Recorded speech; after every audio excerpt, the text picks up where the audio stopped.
Ministers at War by Jonathan Schneer continued.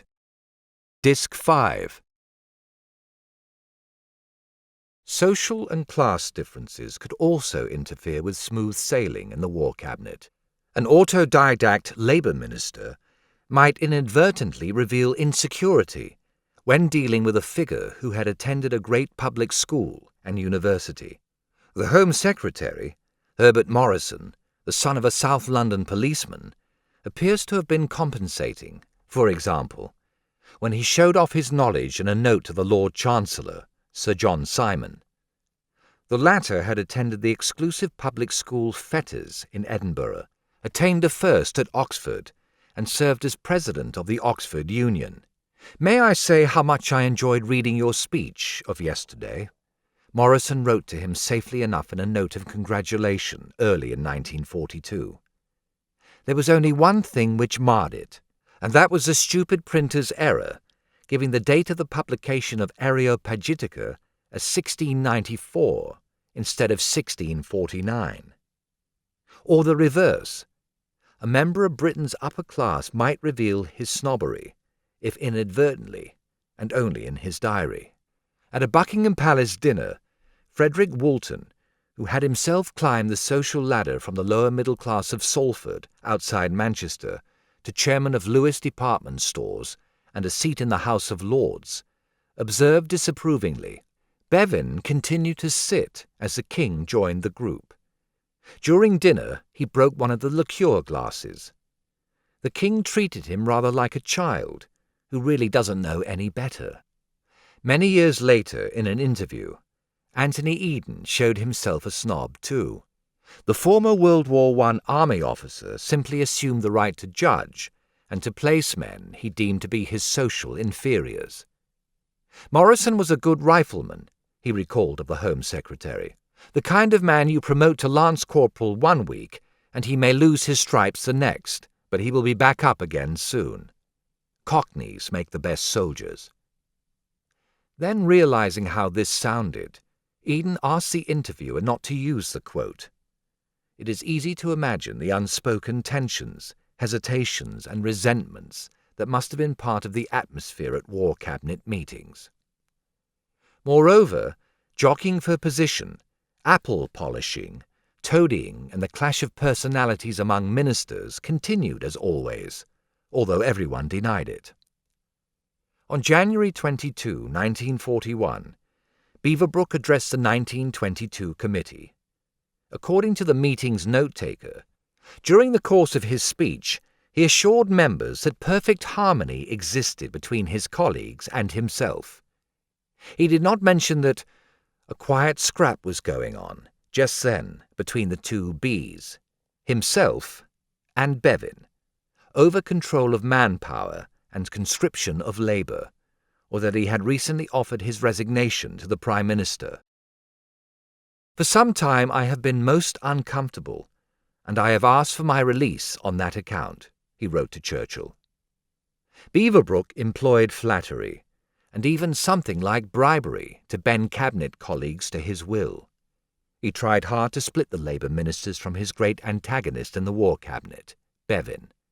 For example, he attempted to ingratiate himself with A.V. Alexander, a Labour man who was therefore Bevan's natural ally. Before the war, Beaverbrook's newspapers had attacked Alexander, who then led Britain's cooperative movement. Now sitting at the same table as his erstwhile foe, who had been raised up to be First Lord of the Admiralty, Beaverbrook scrawled him a note. "I will do all I can to help you as dictator of ships. I believe you will do the job better than anybody else." That year he invited Alexander to his country house, Cherkley Court, for Christmas. "The Beaver has got A.V. Alexander just where he wants him," reported a well-placed observer. He did too. Alexander defended Beaverbrook from attack at the War Cabinet. Beaverbrook scribbled him another note. It is surprising that the co-op boss should make a defence for his old opponent. But to make it in such generous terms has touched me so deeply and warmed me so completely that I give you my affectionate devotion. He flattered Herbert Morrison in the same way, although Morrison hardly needed splitting from Bevan, who was also Morrison's nemesis in the Labour Party. Perhaps Beaverbrook thought he could build up the one in order to diminish the other, or at least to make the other's road harder. "You stated your case most splendidly this morning," he wrote to the Home Secretary in late 1941. "It was in fact the best argument I have heard in my 18 months of ministerial service."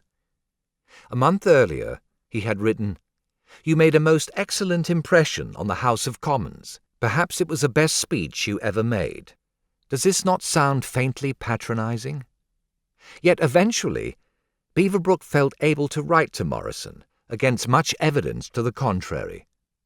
"Churchill apart, you are today by far the biggest figure in the country. I hope to live under you as Prime Minister." Meanwhile, even as he was building up Morrison, Beaverbrook was flattering, soothing, and whispering to Bevan, his own great enemy in the War Cabinet. In this case, however, he came up against a brick wall.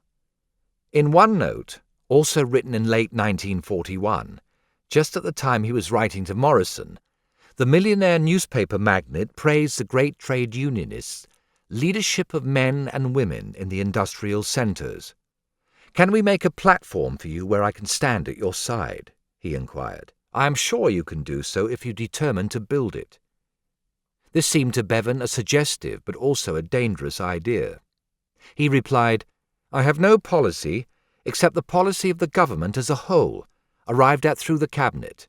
Therefore I do not know what you mean by making a platform for me. I have no intention of building any platforms during the war outside the platform of the government itself." Beaverbrook may have mounted a similar campaign to woo Attlee, although no letters between the men survive from the pre-Pearl Harbor War years. One rather smarmy missive, written by the press law to Labour's leader in 1943, may be found in the Beaverbrook papers, however.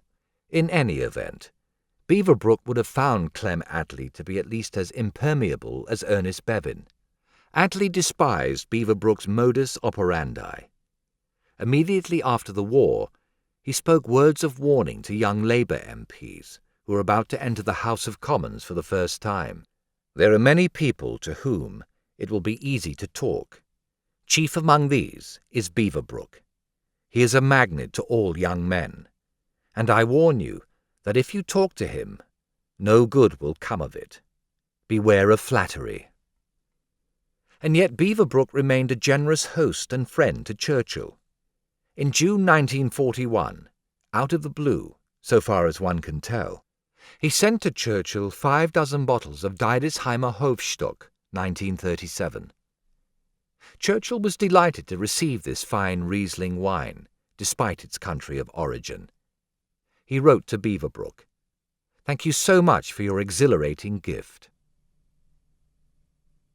Even in early 1941, with Churchill at the acme of his popularity, some continued to doubt him. David Lloyd George's principal private secretary was a doubter. "The Prime Minister is said to be very arrogant these days, and once he has made up his mind, there is little chance that he will alter it," he reported to his chief. And 2 months later, "Winston these days has got a sort of dictator complex. His attitude is, 'Do not criticize me. I am the great one.'" But the principal private secretary had an agenda, albeit an increasingly unrealistic one: to convince Lloyd George to organize a parliamentary coup against Churchill, just as he had against H. Asquith during World War I, with Beaverbrook's support, and to take the top spot once again. His observations may have been accurate, but they must be taken with a grain of salt. But it was not only men nursing private hobby horses who were finding fault with the high-riding Prime Minister. Everything of importance has to be referred to him. An important official in the Ministry of Aircraft Production grumbled. "There is nobody to control him," worried Churchill's friend Lord Trenchard. Even Churchill's strongest supporters shared such concerns. Eden's diaries are sprinkled with them. "The worst cabinet we have had yet," he noted on the evening of May 26, 1941. Winston was nervy and unreasonable. A few weeks later, I find W's dictator moods irritating. And some months after that, W wants to move all the pieces himself. The Foreign Office advisor Cadogan worried too. Winston very obstinate, he recorded in a typical diary entry, this one after a May 1, 1941 War Cabinet meeting. 3 weeks later, what he does is jump to decisions, ill-considered, and then say that it shows weakness to recede. Eventually, these private or semi-private grievances reached Churchill's wife, Clementine. Appalled, she wrote her husband a famous letter of warning. My darling, one of the men in your entourage, a devoted friend, has been to me and told me that there is a danger of your being generally disliked by your colleagues and subordinates because of your rough, sarcastic and overbearing manner. It is for you to give the orders, and if they are bungled, except for the King, the Archbishop of Canterbury, and the Speaker, you can sack anyone and everyone. Therefore, with this terrific power, you must combine urbanity, kindness, and, if possible, Olympic calm. Besides, you won't get the best results by irascibility and rudeness. Clementine's letter hit the mark. Churchill did not suffer fools gladly, and usually he thought that anyone who disagreed with him was a fool. He did possess dictatorial tendencies. Unfortunately for him, but fortunately for the country, he had not chosen a war cabinet that bore them easily. I hear, Lloyd George's PPS wrote to his master yet again, that some of his immediate colleagues are at times upset about this attitude. Even Churchill's least assertive colleagues, comparatively speaking, were more than capable of sticking up for themselves. For example, A.V. Alexander, the First Lord, to whom Churchill had shown much solicitude, sent him a note in response to a prime ministerial memo criticizing the Navy. I think you will wish to withdraw your minute. I do not accept any of the findings in the third paragraph. Do not let us wound each other if we can avoid it. And Woolton, with whom Churchill had dealt so successfully and delicately early on, wrote in his diary after a less sensitively handled incident, I told him that if he continued to make public comments in the strain of those he had made today, he would have to find another Minister of Food. He's a bully, and it's necessary to deal brutally with him. Herbert Morrison, never to be confused with a shrinking violet, reported robustly to a journalist in 1942, when he was crossed, Churchill would glare at the offenders, saying nothing at all. Well, you must stand up to him. Beaverbrook and Bevan stood up to Churchill all the time. Attlee, too, had a spine of steel. Critics who complained, as some did, that Churchill surrounded himself with yes-men were mistaken. When Churchill did manage to curb his rough tongue, however, other complaints emerged. Like Eden and Cadogan, the career civil servant Maurice Hankey littered his diary with dyspeptic descriptions of the Prime Minister's failings, hubris, sentimentality, and lack of judgment among them. A recurring theme was that the Prime Minister spoke too often and too long. He would harangue his colleagues. Hankey did not like Churchill, but his criticism cannot be discounted. Too much independent confirmation exists. Worse still, Churchill never learned to curb this tendency. Friends, colleagues, and biographers all agree that he always loved to hear himself talk. Churchill's war cabinets made Australian Prime Minister Robert Menzies, who had been attending them during a stay in London, very cross. He bumped into Hankey in the street and made some acid remarks about the complete ignoring of time by the war cabinet. Hankey recorded this with delight. 2 weeks earlier, Eden had grumbled, "Cabinet in evening," when Winston spoke to us at tremendous length of all aspects of military situation. 4 years later, the problem had gotten so bad that Attlee finally wrote a blunt protest to the Prime Minister. He typed it himself so that his secretaries would not know of his disgruntlement, widely shared and long held among cabinet ministers and the chiefs of staff. But Churchill then went and talked it over with his wife, and with Beaverbrook, among others. And soon enough, Attlee's letter became common knowledge among cognoscenti. Attlee, by then Deputy Prime Minister, had written, "I consider the present position inimical to the successful performance of the tasks imposed upon us as a government, and injurious to the war effort." He charged that because Churchill rarely read notes prepared for his guidance, often half an hour or more is wasted in explaining what could have been grasped by 2 or 3 minutes reading of the document. Not infrequently a phrase catches your eye, which gives rise to a disquisition on an interesting point only slightly connected with the subject matter. The result is long delays and unnecessarily long cabinets.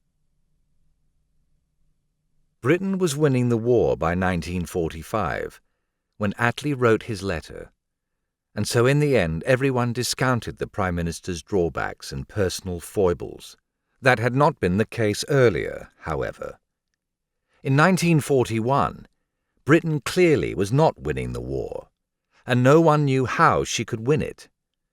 The nation had survived the Battle of Britain, to everyone's immense relief, but that had been a defensive endeavour. She had enjoyed great success early that year against Italian troops in North Africa and against the Italian Navy in the Mediterranean. But then Germany had recouped the Axis position in North Africa, conquered Yugoslavia and Greece, and chased the British from Crete, meanwhile taking 13,000 British prisoners. Britain remained safe behind the moat of the English Channel, although the military experts still thought a German invasion likely. But nowhere on the continent could British troops engage the German army on advantageous terms, and nowhere had Britain beaten the Wehrmacht. Churchill therefore placed much hope in his country's long-range bombers. He thought they would devastate German industry and German cities, and eventually bring her to her knees. In fact, the Germans shot down the bombers in such numbers that Britain temporarily broke off the bombing campaign in November 1941. As one historian put it, it was doing more damage to themselves than to the Germans. Britain had acquired a significant ally in the war when Hitler committed the folly of invading Russia, but no one yet knew how great this folly was. Therefore, as spring turned to summer and summer to autumn in 1941, uneasiness about Britain's position in the war began to spread. Critics latched onto Churchill's arrogance and tendency to pontificate. Just as in April 1940, opponents had demanded that Chamberlain and the appeasers sacrifice the seals of office to a smaller, harder, more effective group of men. So now a similar murmur began to be heard, with Churchill's government as the target. Essentially, the detractors charged that, although Churchill had embodied the national will to resist and survive in May 1940, and had staved off near certain disaster, and indeed continued to inspire with great oratory, he no more than his predecessors knew how to organize victory, or to put together a ruthlessly efficient team for winning the war. The criticism had not yet reached the dangerous level it had attained before Chamberlain's fall, but it was not as insignificant as Churchill might have liked it to be, or thought it was either. Clem Davis, the independent backbencher who played so large a role in the downfall of the appeasers only 20 months before, led the charge again. To the Liverpool Constitutional Club he explained that, Churchill's rise notwithstanding, the country needed a more efficient and streamlined war cabinet. It should be composed of men who had no departmental duties, but focused exclusively upon broad matters, with a proper Minister of Defence under them doing the duties Churchill had delegated to himself, and with the Ministers of War, Navy and Air under him. Also, it needed a Minister of Production directing the Ministers of Construction, Labour, Transport and Food, and having control over all raw materials. The people of the country were first class, the Times reported Davis concluding. It was direction and leadership and organization that were lacking. Churchill dismissed Davis's critique with contempt, seeing him as a disappointed office-seeker. That moved Wilfred Roberts, the Liberal Member of Parliament for Northumberland, to warn in a public speech that the Prime Minister, although welcoming debates in the House of Commons, shows a certain sensitiveness about criticism. I think that is a mistake. Roberts served as PPS to Archibald Sinclair, Minister of Air. He was a member of the very government whose leader he had just criticised. This made his intervention all the more significant. Sinclair wrote a letter of abject apology to Churchill, promising to sack Roberts. "Keep him and teach him to spell," the Prime Minister replied airily. He remained confident.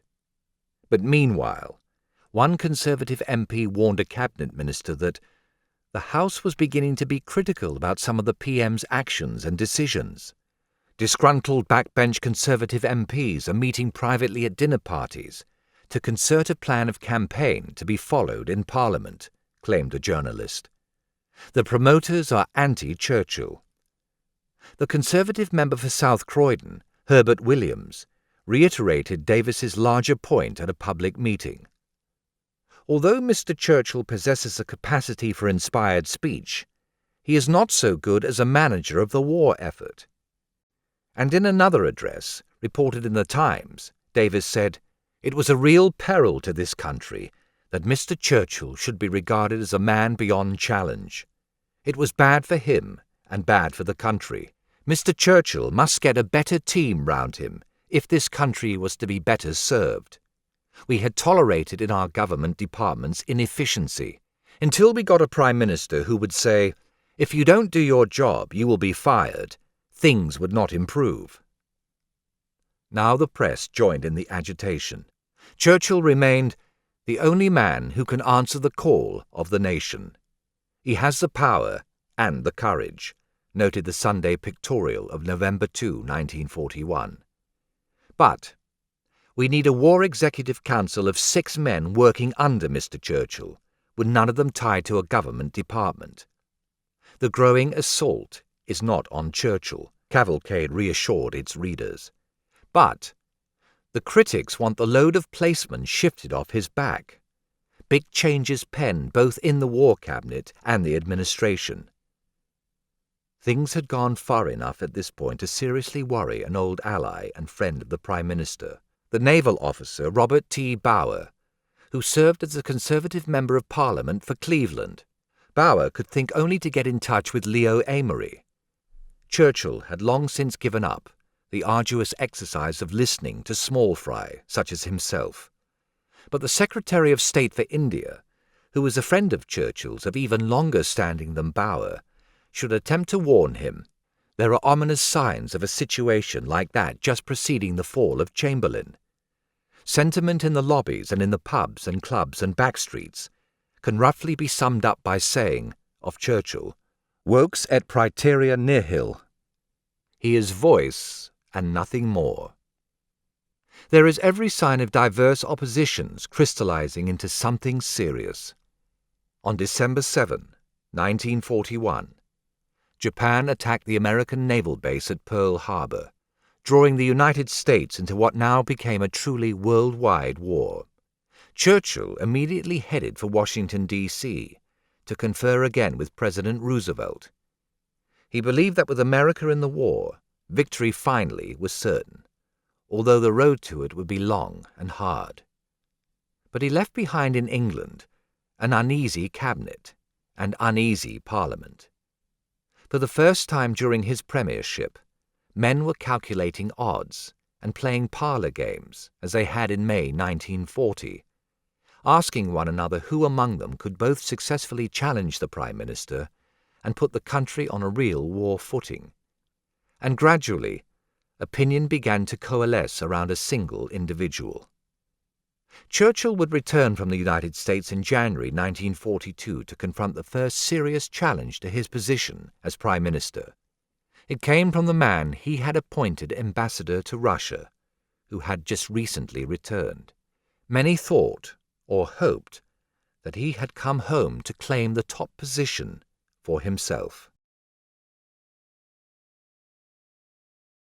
Chapter 7. Spearhead of the Left. The influence of the political left peaked in Britain during World War II. The war seemed to legitimate its insistence upon activist government. Many conservatives accepted the need for some controls and guarantees during the national emergency, in areas such as wages and prices. But an enlarged, energized, and newly confident left now was demanding much more. Most of the Labour Party wanted the government to ensure housing, employment, education, medical care, and old age and other pensions for all Britons, not just during the war but afterward.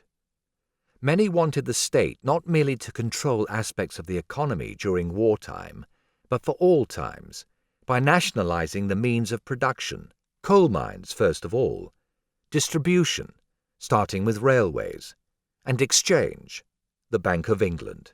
Such measures would represent an early installment on a program that socialists thought would end long-standing class divisions and privileges.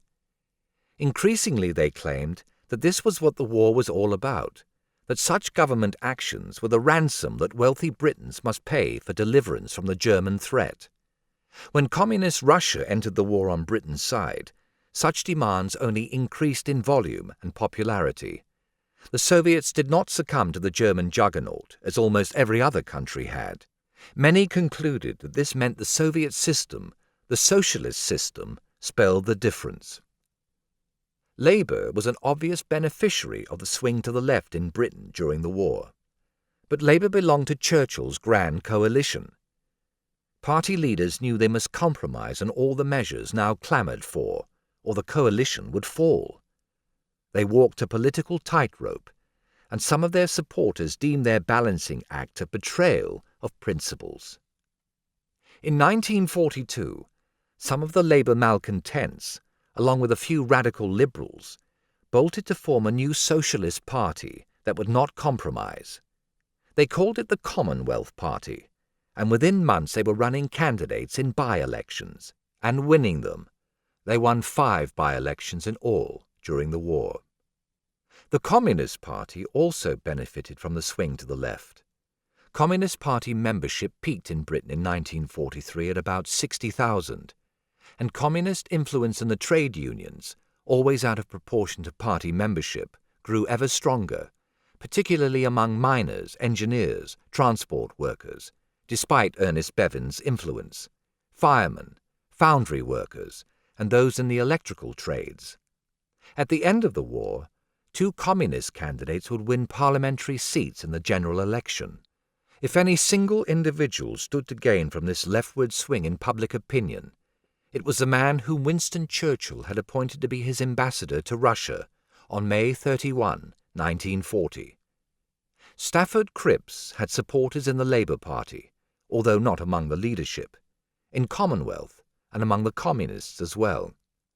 For a time in 1942, he seemed to embody and to speak for Britain almost in the same way Winston Churchill had 2 years before. Stafford Cripps became the spearhead of the British left at a time when it was scaling new heights of popularity. The Prime Minister would have to face him down. It is hard to imagine a man less like Winston Churchill in his personal tastes, predilections, and appearance than Stafford Cripps.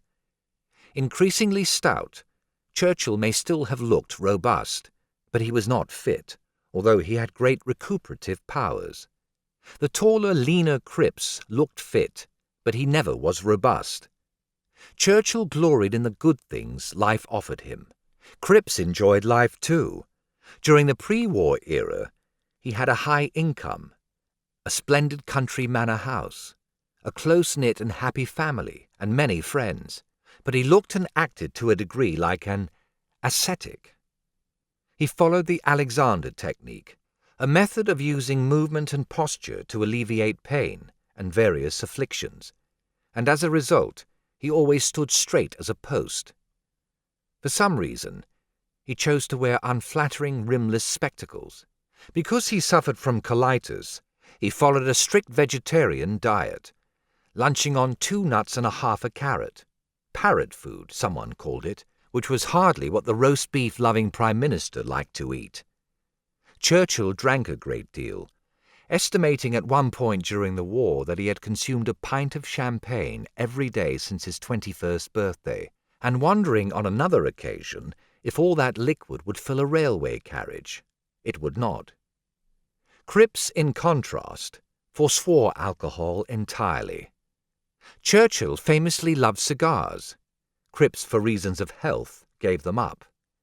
"He has all of the virtues I dislike," the Prime Minister once mused, "and none of the vices I admire." Perhaps not surprisingly, the two men did not see eye to eye with regard to religion. Churchill once admitted that he could never be termed a pillar of the church, but merely a flying buttress, since he preferred to support it from the outside. Cripps was a devout Christian. One day in September 1942, he spoke at an Albert Hall rally on the same platform as the Archbishop of Canterbury. He entitled his speech, "The Challenge of Christianity," and ended it with the following question: "Will we as Christians put our faith and God's purpose before all our selfish desires, before our worldly possessions and comforts, and before all else, so that we may help to accomplish that kingdom of God on earth, which Christ initiated, and for which he died 2,000 years ago?" Then he rushed from London all the way to the pulpit of St. Matthew's Church in Moorfields, Bristol, a train journey of perhaps 3 hours in wartime conditions, to deliver a broadcast on the need for organized Christianity to champion the poor and oppressed. And always he appeared the model of probity and high-mindedness. Churchill found it hard to take. "There but for the grace of God goes God," he once muttered as Cripps strode by. Most importantly, the two men occupied opposite sides of the political spectrum. Churchill, whatever his idiosyncrasies and transgressions, led the Conservative Party, to which he had belonged for 20 years. He was a man of the right. In 1940, Cripps stood unapologetically as a man of the far left.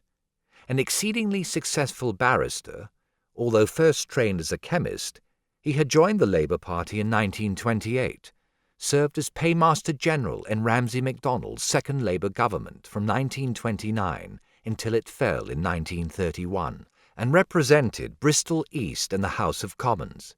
In 1932, much influenced by Marxism, except with regard to religion, he never relinquished his Christianity, which indeed seemed only to grow stronger in him. He helped to found the Socialist League, a left pressure group within the Labour Party.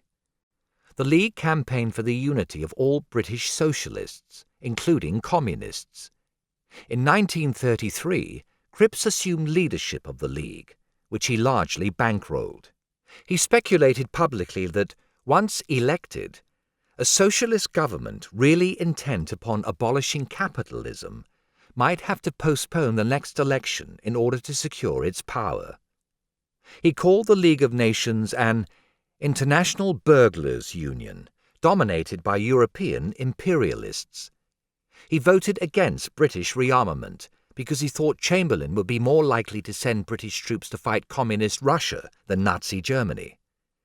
Whatever Cripps favoured politically, Winston Churchill and most other Conservatives were likely to oppose. And not only Conservatives. Labour's leaders believed there was only one road to socialism for Britain, the parliamentary one. Most of them despised and feared both communism and communists, whether at home or abroad. In 1937, the National Executive Committee of the Labour Party voted to disaffiliate the Socialist League and to expel Cripps unless he toed the more moderate party line. In response, Cripps dissolved the League, which momentarily sufficed to restore him to Labour's good graces. But he did not change his tune. 2 years later he mounted a new campaign, demanding a popular front of anti-fascists, still including communists, to combine against Chamberlain and force his government from office. This time the Labour Party did expel him. Cripps became a man without a party, but he retained his seat in East Bristol, a constituency that would remain loyal through every vicissitude. Cripps, in fact, became one of the most prominent politicians in the country. He had a deserved reputation for honesty, decisiveness, efficiency, generosity, and rectitude.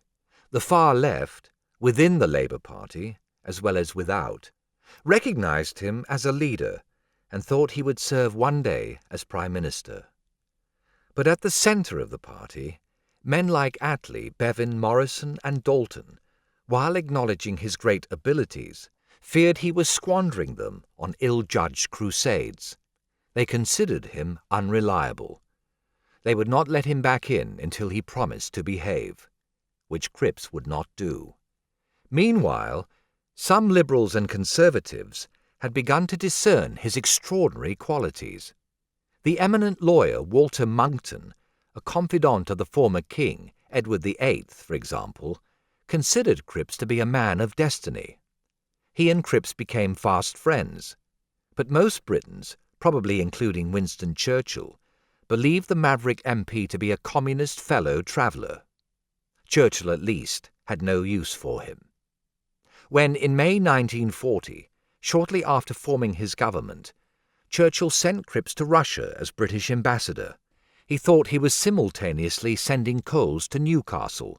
Left understands left, as Bevan once notably and mistakenly claimed, and ridding himself of a public nuisance. He meant for Cripps to stay away for a long time. He was a lunatic now, in a country of lunatics, and it would be a pity to move him. For all their differences, however, the two men shared important qualities. Both possessed powerful intelligence and astonishing capacity for sustained work. Both inspired admiration, devotion, even something approaching awe among their followers, and at the very least, great respect, often tempered by great impatience among their colleagues. Both thought they knew best what was good for their country, to which they were selflessly devoted, and both assumed it was their destiny to lead others. For all these reasons, an eventual head-on collision between the two men seemed preordained. Churchill may have thought he was sending Cripps to Purda when he sent him to Russia, but in fact he was facilitating his restoration to the political mainstream. He did not realize that Cripps already had begun to rethink his political position, and that the stint in Russia would further clarify it for him. Cripps had favoured a popular front early in 1939, and British communists did too. But later in that year, unlike the communists, Cripps would put socialism aside, as one Labour man recorded with surprise after talking with him, to concentrate on the most important matter, which was getting rid of Chamberlain. He would cooperate with anti-appeasement Conservatives to achieve this goal.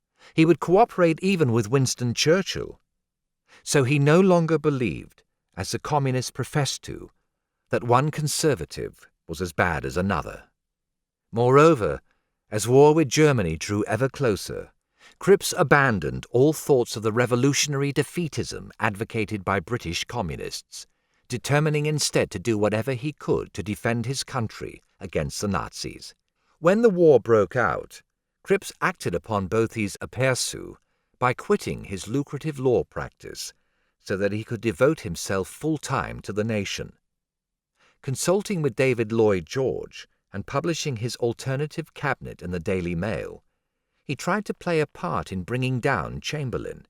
He still would not rejoin the Labour Party, but he accepted from the hands of Winston Churchill the appointment as ambassador to Russia because he judged he could be useful to his country there.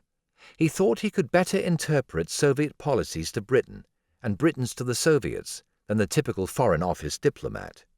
More particularly, he believed that the Nazi-Soviet pact of 1939 could not endure, since the Nazis and Communists were natural antagonists. He hoped, as ambassador, to be able both to hasten the pact's end and to ensure that Britain benefited when the end came. Cripps did not arrive in Russia as a starry-eyed supporter of communism then, if ever he had been one, but as a patriotic Briton serving his nation. In any event, the longer he stayed in Russia, the less starry-eyed he became.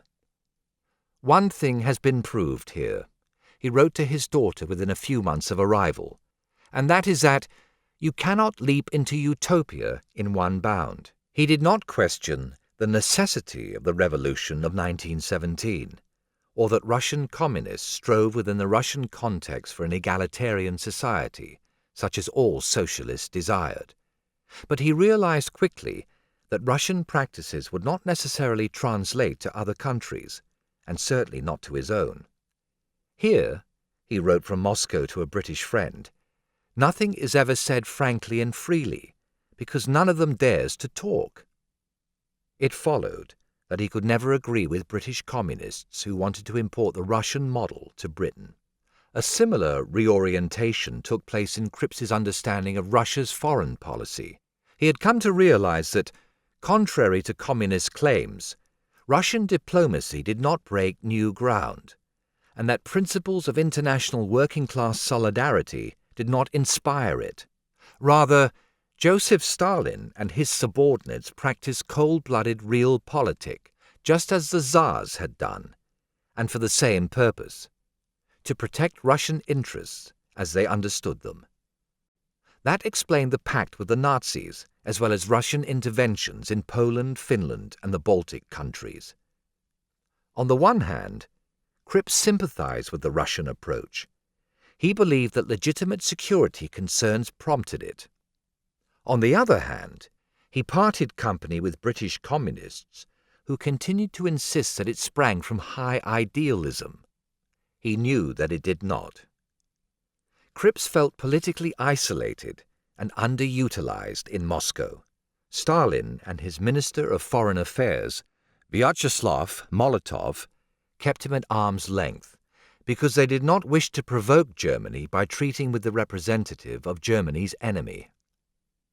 Predictably, perhaps, Churchill and the Foreign Office back home often disregarded Cripps's advice and announced new policies without consulting him. The archives contain a series of protests written by the increasingly irritated ambassador. London noted these. "I am sorry for him," wrote one Foreign Office mandarin to another. "Reading between the lines, one can see his disillusionment, which has made him peckish. I hope you may be able to soothe him." But London failed to soothe him, or to make better use of him. Cripps understood that the Prime Minister and the Foreign Office did not trust him. He did not trust them either. He thought the Foreign Office practiced a reflexive anti-communism that had needlessly driven Stalin into Hitler's arms. He abhorred Churchill's long history as a crusading anti-communist. Now he strove to teach his masters in London that Soviet policies lay rooted in deep and well-founded suspicion of the West. He wanted to modify Britain's Russia policies accordingly. The government did not modify them. So Cripps began ignoring London's instructions when they conflicted with his own plans. The Prime Minister grew ever more exasperated with his ambassador. And then Cripps could not keep his hand entirely out of British domestic politics either, even from a distance of several thousand miles. Special Branch, Scotland Yard's intelligence unit, took note when he sent telegrams to British trade unions saying that he was kicking his heels in Moscow and urging them to create enthusiasm amongst their members of Parliament for an improvement with their relations with Moscow. Churchill's reaction to such exhortations may be imagined. More importantly for the long run, along with many in the Labour Party and on the left more generally, Cripps believed that Britain should announce her war and peace aims, both to contrast them with those of her enemies and to provide inspiration at home and abroad. Churchill resisted this call. He held that such a pronouncement would open a Pandora's box of political disputation. That would constitute a diversion from the task at hand, which was killing Germans. But also he was out of sympathy with the call, which he thought was inspired by woolly-minded idealists. This was an early sign of the gap that would grow ever wider between his conservatism and the aspirations of a majority of British voters. Cripps, languishing in Moscow, nevertheless took it upon himself to write a statement outlining his socialist vision of a post-war Britain and a post-war world, and then to circulate it among certain well-placed friends back home. The statement said, in part, "Those who seek to build a world order based upon peaceful and prosperous foundations must be prepared in the first instance to make a reality of their own democracy, both in its political and economic spheres. In the past, pretenses and shams have often cloaked the actual rule of a privileged few under the high-sounding titles of popular government. We must have done with all such unrealities. The interests of the community and of humanity override the selfish interest of the individual, not merely in theory, but in the hard facts of everyday life." He would extend these principles beyond the borders of his own country. Throughout the empire, we must show ourselves ready to apply to others the same standards of liberty and freedom as we so strongly claim should rule our own lives. Thus he added his voice to, and tried to help shape, a swelling chorus. If Churchill saw Cripps's document, he gave no sign. But the longer the Prime Minister refused to discuss post-war options, the more alienated Cripps, and not only Cripps, became. Relations between Prime Minister and Ambassador momentarily improved after Germany invaded Russia on June 22, 1941. Cripps, who had been predicting this development all along, although he was not at first confident that Russia could withstand it, believed he had been vindicated.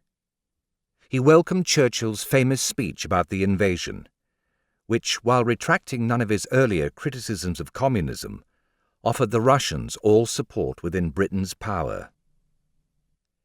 "Any man or state who fights against Nazism will have our aid. It follows, therefore, that we shall give whatever help we can to Russia and the Russian people." Eden, who had replaced Halifax as Foreign Secretary, flew out to Moscow and with Cripps negotiated a mutual assistance pact with Britain's new ally. This treaty marked the apogee of Cripps's diplomatic career. Moreover, Cripps developed an enduring respect for the debonair Foreign Secretary. He thought they worked well together. But then on September 22, Churchill sent Lord Beaverbrook to hammer out details.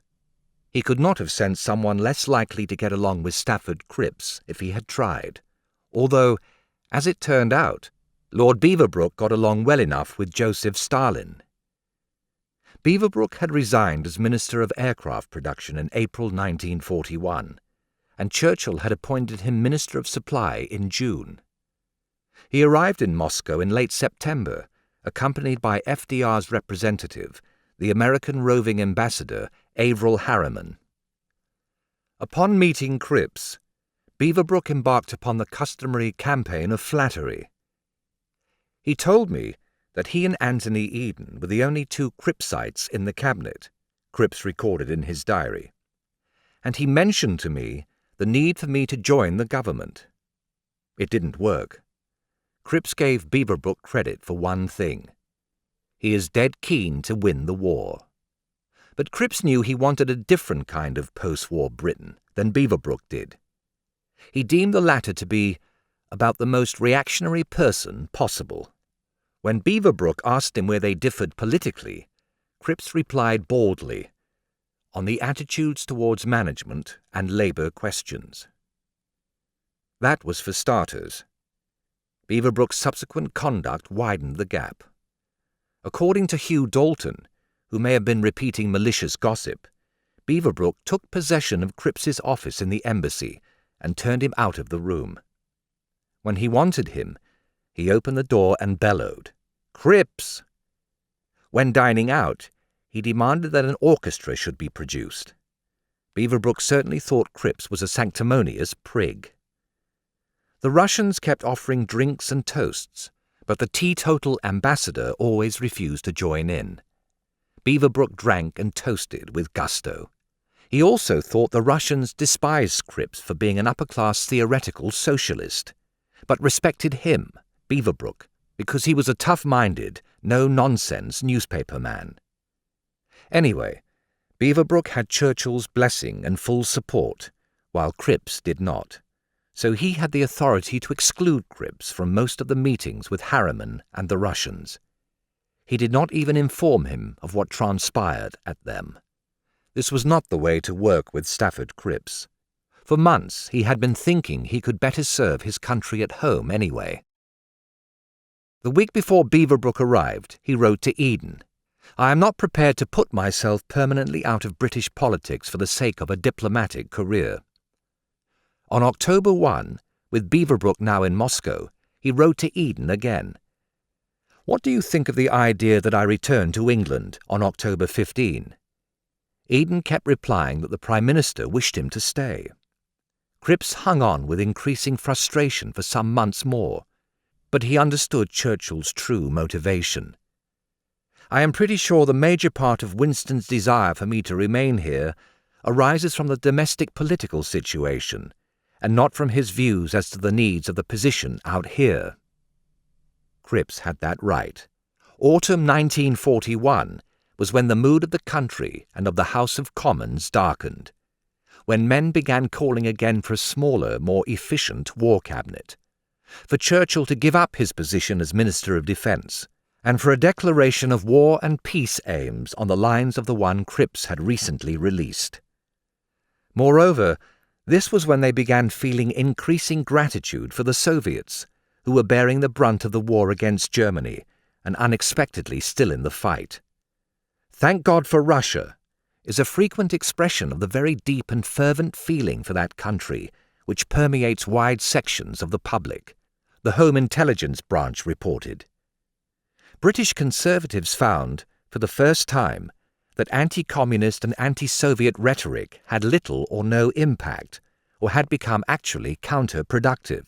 So did Labour Party leaders, who remained as reflexively anti-communist and suspicious of the Soviets as ever. Cripps's views on Russia and communism had evolved, but the British public did not know it. To many, including many who were not communists, he was more a hero than ever. They believed that he had a primary responsibility for the Anglo-Russian Mutual Assistance Agreement, that the Soviets respected and worked well with him, that he, better than anyone else, even in the Socialist Labour Party, could forge an understanding with Russia that would be good for Britain. Of his disputes with Churchill and Beaverbrook, his disillusionment with certain Soviet practices, and his initial doubts about their powers of resistance, they had little inkling. The press began to speculate about his future. "Someday Sir Stafford will return from Moscow," wrote one journalist. "He will have a great following. His sense of power, never modest, will be developed fully. He will be dressed up in the garb of leadership, and he will find somewhere to go." Another wrote, "He would return to Westminster with greatly increased prestige, as the man who successfully handled our relations with the USSR through a most difficult period. He would have the advantage of coming fresh to the scene, his reputation uncontaminated by any of the failures and controversies of the war years. What would be the result? Shrewd political observers talk of him as the next PM," a third journalist observed. Cripps's friends from both sides of the political spectrum were also pressing for his return. They believed that a great future lay before him.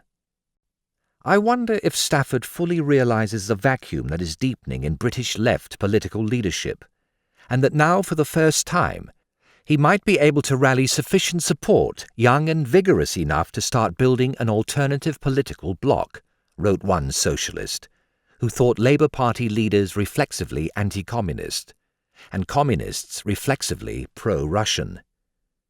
From the Conservative side, his friend Walter Monckton, the eminent barrister, wrote bluntly, "I have discussed you as a leader with the most diverse people, from Nancy Astor up and down. I find them all attracted by the possibility. I wish, therefore, you would begin to turn over in your mind whether it would be easy and safe in the national interest for you to hand over your embassy to someone else." Cripps no longer needed such prodding. He was thinking seriously about his future now.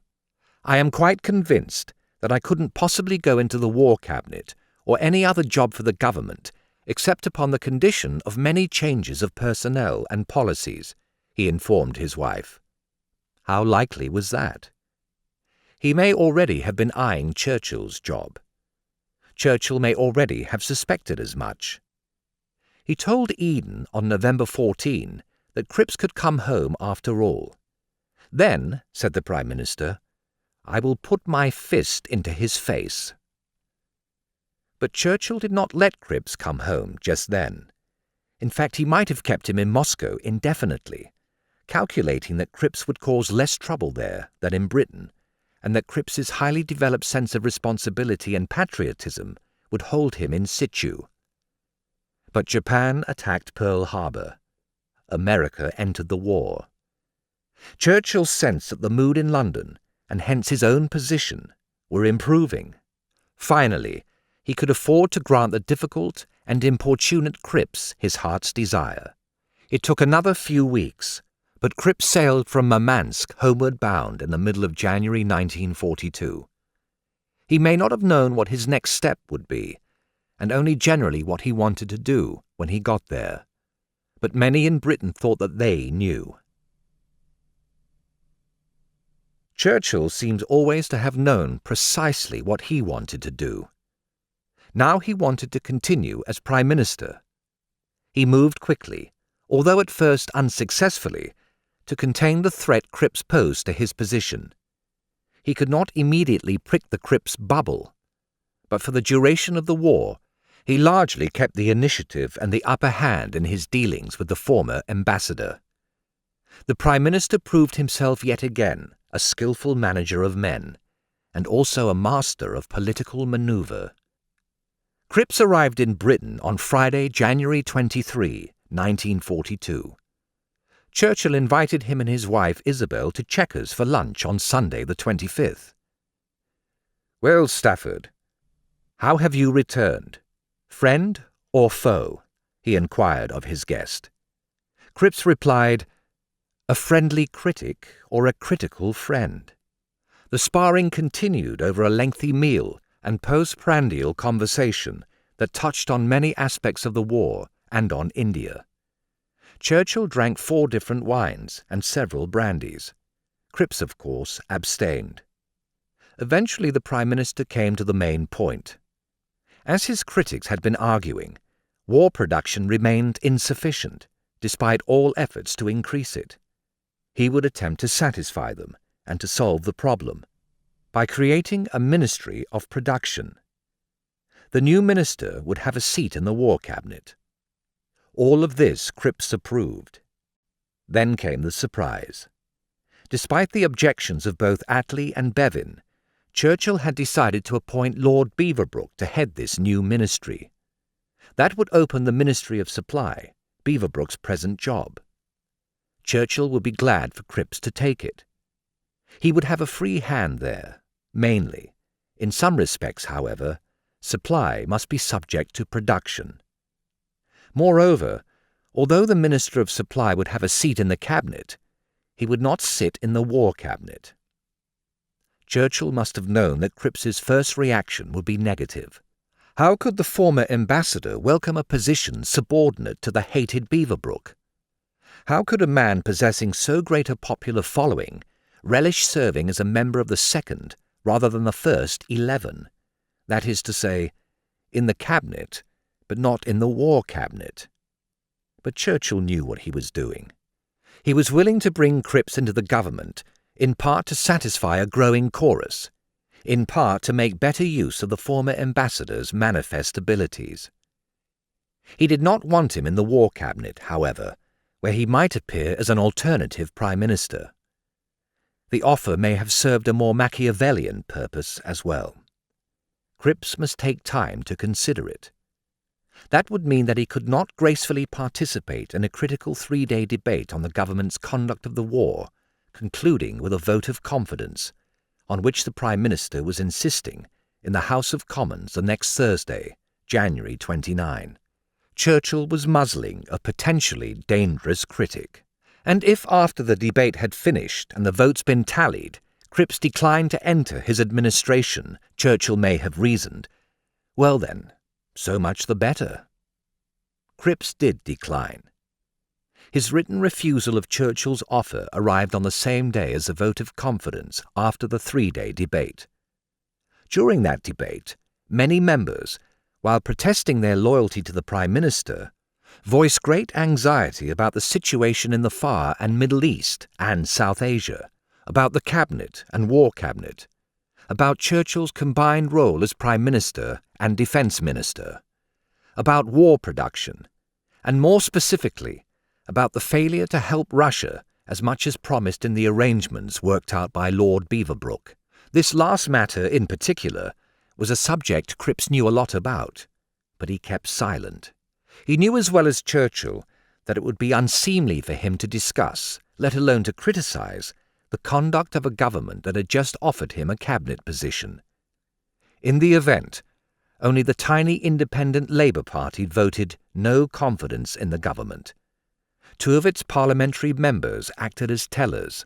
The third entered the no lobby alone. 464 members voted aye.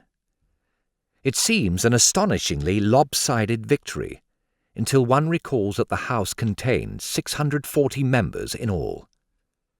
No doubt many members could not attend, but some undoubtedly chose not to, so as not to vote, and some, including about 20 Labour members, abstained from voting, although they were present in the chamber.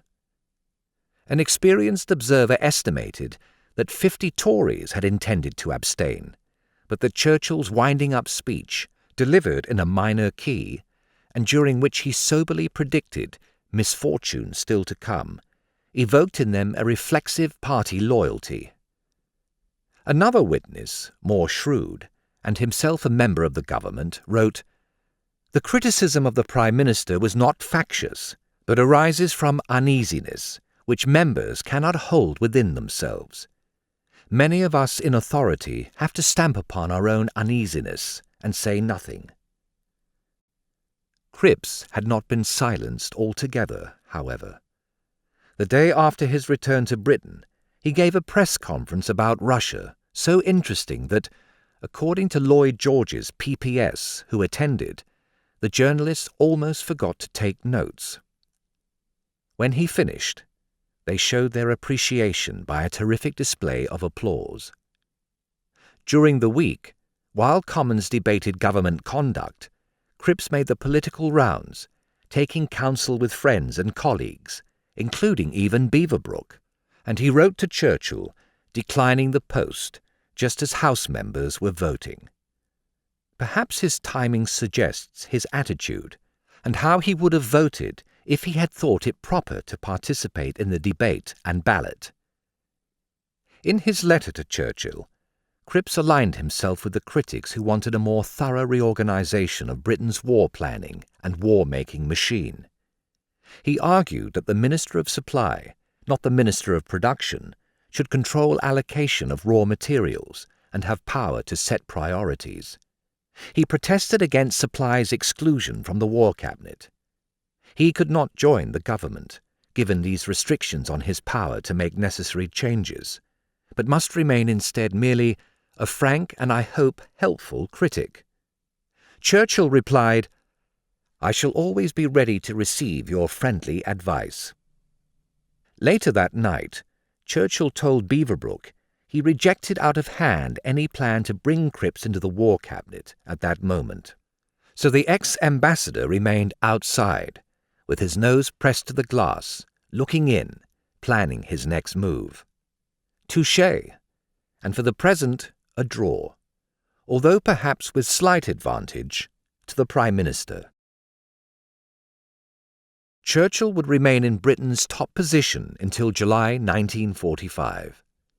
But in February 1942, it would have been reasonable to doubt his staying power, given that he was attempting to deal simultaneously with a world war, an increasingly doubtful and fractious parliament, and a public whose political sentiment was moving ever to the left.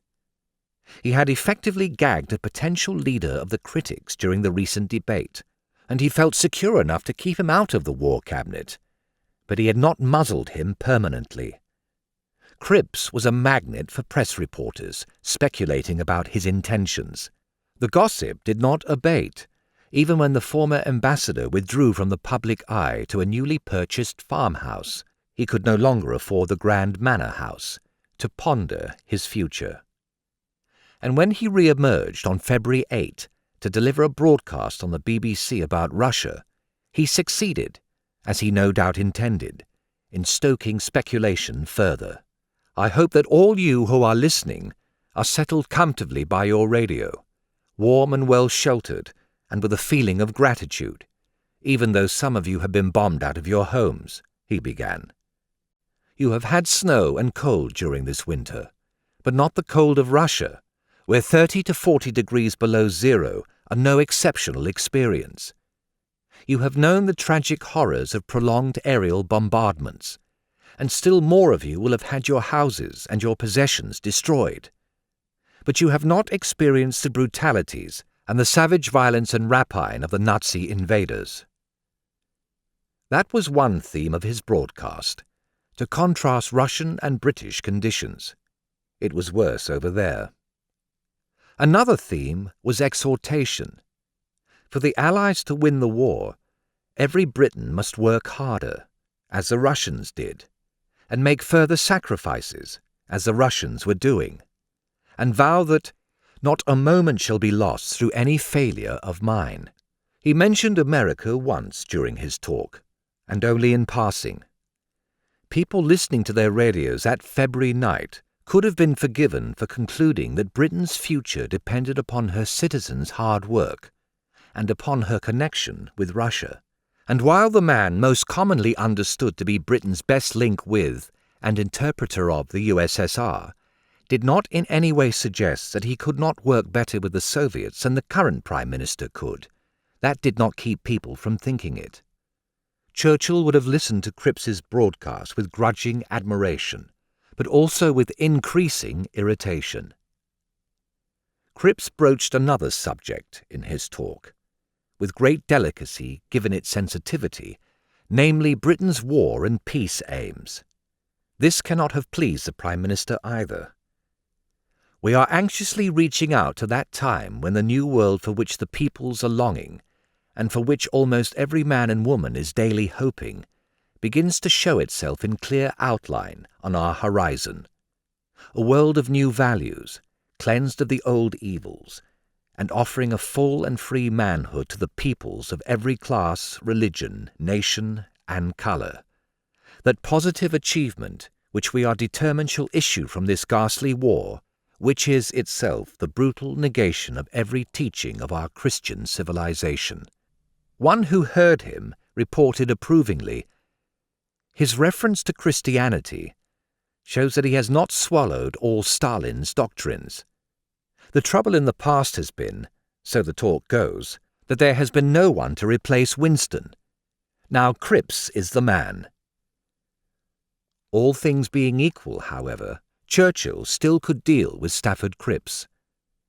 To serve in his place as Minister of Supply, he chose Andrew Ray Duncan, a powerful businessman for whom Chamberlain had arranged a seat in the House of Commons in January 1940. Chamberlain had also appointed him President of the Board of Trade, a position in which Duncan had continued to serve under Churchill until October of the same year, and to which Churchill had reappointed him in June 1941. The Prime Minister intended to stick with Beaverbrook as Minister of Production, even though Ernest Bevin, who may have wanted the ministry for himself, continued to object strenuously. Churchill promised to safeguard Bevin's powers as Minister of Labour, and Bevin acquiesced, at least for the moment. The Prime Minister also made a number of other small changes to the government, of which the most notable was bringing in Harold Macmillan as Under-Secretary of State for the colonies. It was a minor reshuffle only, and Cripps remained out in the cold, which was where Churchill wanted him. Then war developments dangerously complicated matters. On February 12, 3 German ships, 2 battle cruisers and a cruiser, left Brest, heading for their German home ports. They sailed up the English Channel in broad daylight, hugging the French coast, joined by an escort of smaller ships and fighter airplanes, flying at mast height to avoid detection by radar. The British did not discover them until almost too late, itself a great humiliation, and then managed to damage only one seriously, and even that one not fatally. All 3 ships reached home port in Germany. Parliament buzzed with this news. Indeed, the whole country did. If Britain's vaunted navy could not catch 3 German ships sailing up the coast of France in broad daylight, how could it protect the country from invasion? But the episode did not merely cast the British military in a bad light. Churchill cannot excuse himself because he has always been talking war, expostulated Lloyd George's PPS. In discrediting the Prime Minister, the fiasco emboldened detractors who previously had been whispering that he had nothing beyond a magnificent voice. As the PPS continued excitedly, people were saying this was the end of Churchill. Names are already being discussed in high places. It is easy today to minimize the unease felt then. It was not so easy in 1942. Even government ministers wrestled with this dilemma. They knew Churchill had saved the country 2 years before, but they thought that his arrogance, windiness, and inability to delegate jeopardized it now. The Minister of Food, Frederick Woolton, tossing fitfully in bed all night, finally came to the conclusion that it might be my duty to resign from the government in order to break it. That was February 13. 2 days later, news arrived of the fall of Singapore, a military disaster in comparison with which the escape of 3 German ships was a mere pinprick. The Japanese captured 130,000 men, 3 times as many British and British Imperial troops as the Germans had taken in France. One military historian wrote of the British situation in the Far East at this point. There was only abject defeat, surrender to numerically inferior enemies who had proved themselves better and braver soldiers. Now Woolton, who despite his heartburning had done nothing to precipitate matters, wrote in his diary that Churchill was heading for a downfall anyway. Stormy scenes took place at the Palace of Westminster. Liberal MPs vented their frustrations at a private meeting.